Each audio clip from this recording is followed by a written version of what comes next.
क्या आपने कभी सुना है कि कोई माँ मरने के बाद भी अपने बच्चों को ढूंढती है?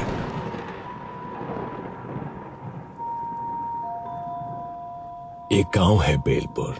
दिन में बिल्कुल आम, पर रात होते ही यहाँ की हवा भी सांस लेना भूल जाती है। लोग कहते हैं कि रात में उन्हें पीपल के नीचे एक औरत बैठी दिखाई देती है, गोद में बच्चा, पर होठों पर एक ही सवाल, मेरा बच्चा कहाँ है? बेलपुर एक छोटा सा गांव। इसी गांव के आखिरी छोर पर था रघुवीर का घर। बाहर से देखने पर साधारण, पर अंदर एक औरत रोज जिंदा दफन होती थी। उसका नाम था अंजलि।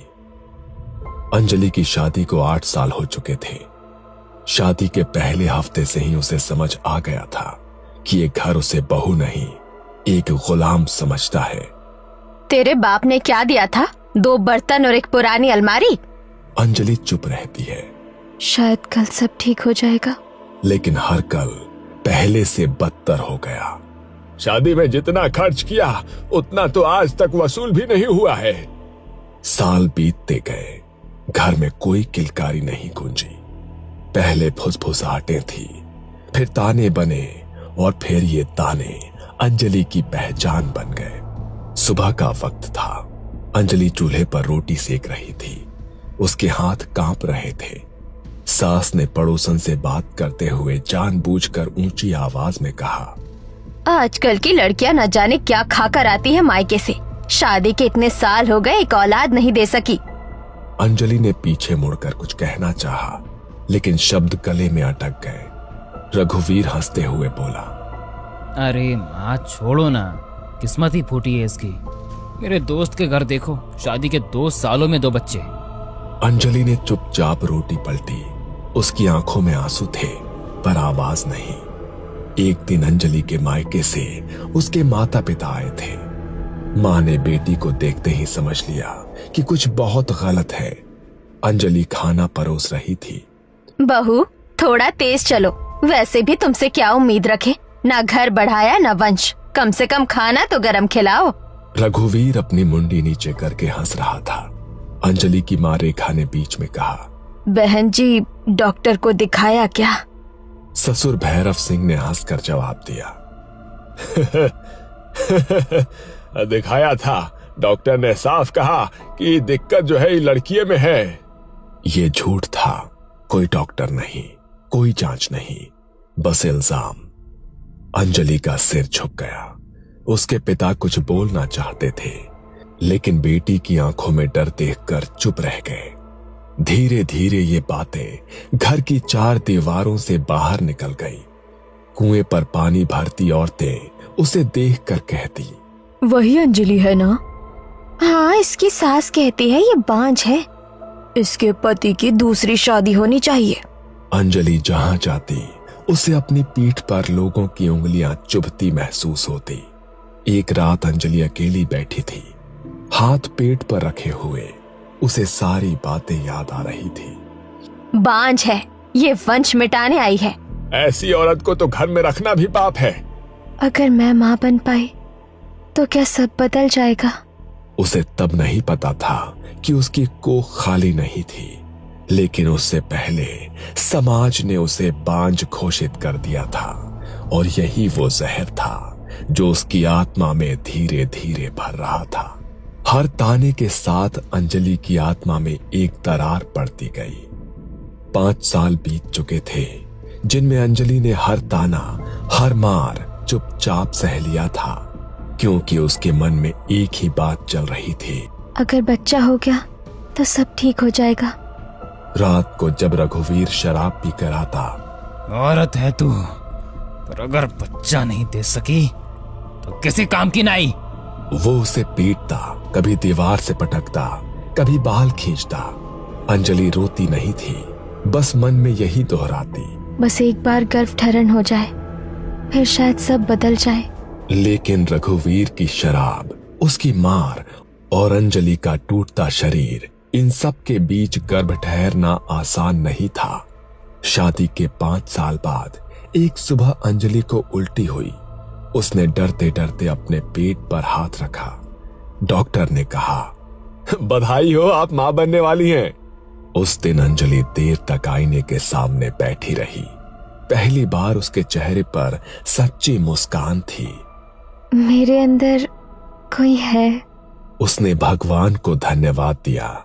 सोचा कि अब शायद सब बदल जाएगा, लेकिन घर में वो अकेली ही खुश थी। जब उसने घर में खबर दी, अच्छा है, एक बार बच्चा पैदा हो जाए फिर इसे मायके भेज देंगे। हमें तो बस वारिस चाहिए, इसका बोझ हम क्यों उठाए। बच्चा हमारा होगा, तू तो बस जरिया है। अंजलि का दिल उसी पल टूट गया। गर्भवती होने के बावजूद उसकी जिंदगी में कुछ नहीं बदला। सुबह से रात तक झाड़ू, पोछा, बर्तन, चूल्हा और भारी पेट के साथ पानी के घड़े उठाना। गर्व है, कोई बीमारी नहीं। खाने में अक्सर बासी रोटी, कभी कभी बस पानी। कई रातें बिना कुछ खाए गुजारी। शरीर सूखता जा रहा था, हड्डियां दिखने लगी थी, लेकिन उसके पेट के अंदर एक जान बढ़ रही थी। अंजलि का शरीर मरने की ओर बढ़ रहा था और उसका बच्चा जन्म की ओर। रात को उसे अजीब सपने आने लगे। कभी वो खून से लथपथ होती, कभी कोई उसकी कोख से बच्चा खींच रहा होता। मेरा बच्चा मतलब। एक दिन सुबह सुबह अंजलि डॉक्टर के पास से लौटी थी। डॉक्टर ने साफ कहा, कमजोरी बहुत ज्यादा है, खाना ठीक से नहीं खाओगे तो बच्चा और तुम दोनों खतरे में रहोगे। अंजलि ने बस सिर हिलाया था। वो जानती थी कि घर में उसकी सेहत किसी के लिए मायने नहीं रखती। ये क्या है? हम क्या जानवर है जो ठंडा खाना खाएंगे? पूरे घर में उसकी चीख गूंज गई। अंजलि घबरा गई। माँ जी, डॉक्टर के यहाँ से आई थी, थक गई थी, अभी गर्म कर देती हूँ। ससुर ने बिना कुछ कहे थाली को जोर से धकेल दिया। थाली उलट गई, दाल फैल गई, रोटी जमीन पर गिर गई। नाक कटवाने आई है? बांझ थी, अब गर्भ में भी अकल नहीं आई है। और तभी रघुवीर उठा। उसकी आंखें लाल थी, मुंह से शराब की बदबू। जानबूझकर करती है ये सब, हमसे बदला ले रही है। पहला थप्पड़ पड़ा, अंजलि लड़खड़ा गई। दूसरा थप्पड़, फिर लात। कोई बचाने नहीं आया। अंजलि चिल्लाई, माँ जी, बाबूजी, मुझे बचाओ। लेकिन शांताबाई और ससुर चुपचाप बैठे देखते रहे। रघुवीर रुक नहीं रहा था। घूंसे, लात, दीवार से टकराता शरीर। अंजलि जमीन पर गिर पड़ी। उसने दोनों हाथ अपने पेट पर रख लिए। मेरे पेट में बच्चा है, उसके लिए तो रुक जाओ। लेकिन चीखते चीखते अचानक अंजलि शांत हो गई। उसकी जान चली गई थी। पूरे कमरे में सन्नाटा।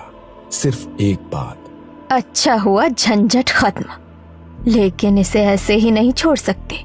अगर किसी को पता चल गया तो पूरा गांव सिर पर चढ़ जाएगा। पुलिस, पंचायत और फिर बदनामी अलग।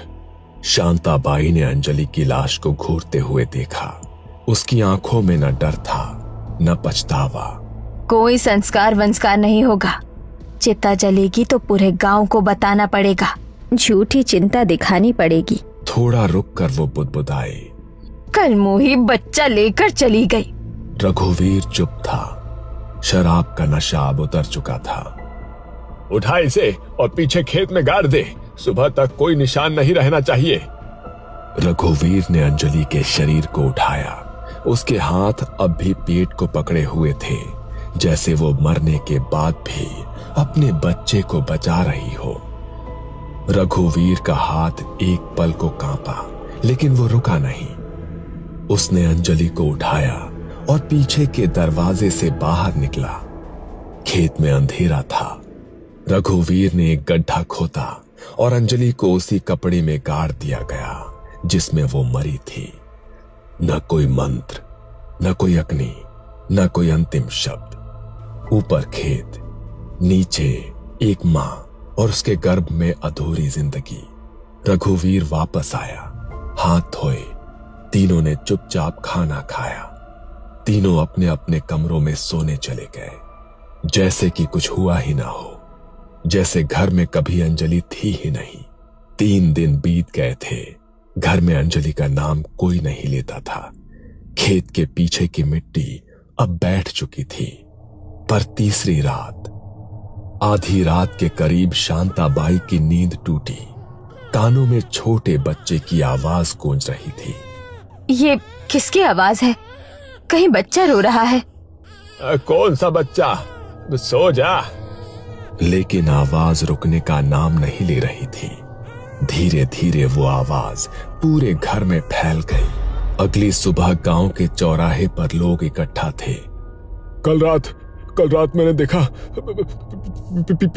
पीपल के नीचे एक औरत बैठी थी और वो रो रही थी। अब मैंने भी सुना किसी के रोने की आवाज आ रही थी। मैंने भी देखा, लेकिन चेहरा साफ नहीं दिखा, पर गोद में कुछ था। गांव में बात फैल चुकी थी कि रात में कोई औरत दिखाई देती है। रघुवीर के घर में अब रातें सबसे डरावनी हो चुकी थी। कभी किसी के जोर से चिल्लाने की आवाज आती, कभी ऐसा लगता जैसे कोई असहनीय दर्द से कराह रहा हो। माँ, आपने सुना? हाँ, हर रात। एक रात भैरव सिंह को आंगन में अंजलि बैठी दिखी। गोद में एक बच्चा, वो उसे झुला रही थी। अंजलि।